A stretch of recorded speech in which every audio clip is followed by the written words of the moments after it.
باور کن، با باوری کامل میگویم که یک بار وقتی که اگر کار این زن برار گرفت، دوم بار وقتی پیش این جادوگر می رود، این از دست اون جادوگر سالم بر نمی گردد، حتمی و استفاده می برد. این جادوگر حتمی این زن مثل زن خودش استفاده می برد. بعد دوم بار کاری و بود می کند.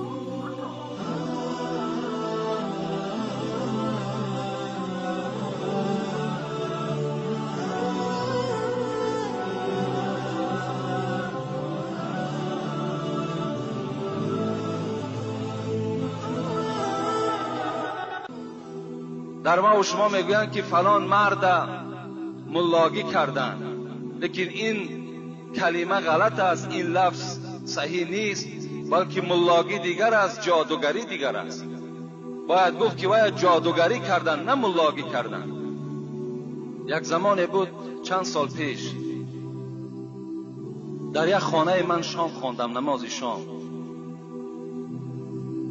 ما فوق‌العاده در اون خانه وارد شدیم، زیرا که من پرسیدم خانه هست که در اینجا نماز خوانیم؟ یک قشلاق بود. گفتن همین خانه ملا هست، میتوانی همجا رفته شامت رو خوانی. وقتی که من داخل این خانه شدم، از نزد دروازه 3 زن نشسته بود.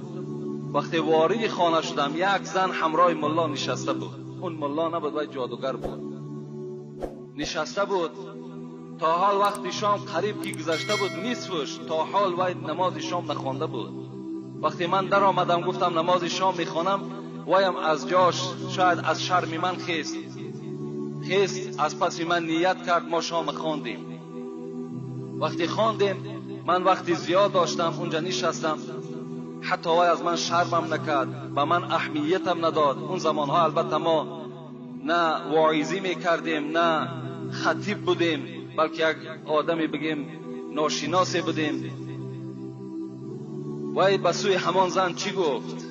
گفت این 7 سوزنی که در دست تو میدهم، اینها را هر کدام شد در 100 متر که رفتی پرتا و پست نظر نکن. و این تخمی که در دست تو میتون، در بالای تخم هر کل حرفا و رقمها نویساندگی بود. اینا برده در زیر همون دیگدانی که خوراک میپزین و یا میکنی، خسور و خوشتامن و شوهری تو باید درک نیابد و یا در زیر وای میگورانی. هر گاهی که اگر در زیر همون دیگدانچه علاو میکنن، چند قدر محبت شوهر به تو باز زیاد میشود. اون زن تبسم کردن، با یکدیگر چک میکردن، میخندیدن، در حالت رفتن باز چند مقدار پول در پیش این کس گذاشت و خسته رفت. لیکن من چی میگویم؟ من میگویم این خواهری که اولا رفته این گناه جادوگرها را باور میکند، اولا جادوگر به خودش کافر است. در اسلام حکم جادوگر فقط کشتن از قتل است و خود این کسی که رفته سخن او را باور میکند و هم کافر است. این خواهر عزیز اگر مراجعت فارد، اگر پند ما برای او معقول باشد، نه پیش جادوگر رفتن در کار، نه پیش یک داملا رفتن در کار، بلکه برای آنه که دل شوهری تو برای تو گرم شود، شوهر تو را احترام کند، خسور و خوشتامن در حق تو دعا کند. احترام کن کلانترها را، شوهر را احترام کن، با قدر شوهر برس، دل شوهر برای تو گرم می شود، شوهر تو را احترام میکند. من باور کن، با باوری کامل میگویم که یک بار وقتی که اگر کار این زن برار گرفت، دوم بار وقتی پیش این جادوگر می رود، این از دست اون جادوگر سالم بر نمی گردد، حتمی و استفاده می برد. این جادوگر حتمی این زن مثل زن خودش استفاده می برد. بعد دوم بار کاری و بود می کند.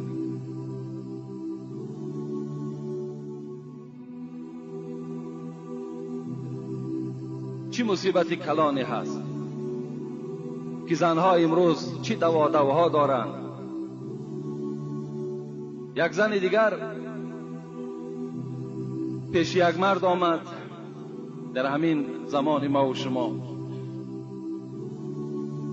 و گفت برای من چنان یک نسخه تمار می نویسی که شوهر من به زن دوم میل نکند، زن دوم نگیرد.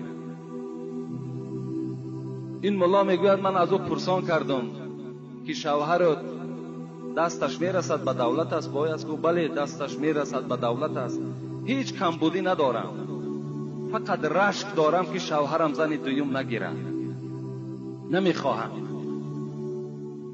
این ملا بوده است، خدا رحمت و مغفرت کند، الحال در پهلوهای ما دور میگردد. وای به من حکایت کرد، میگوید من بر او گفتم خدا در قرآن گفته است فانکحوا ما طاب لکم من النساء مثنی و ثلاث و الرباع.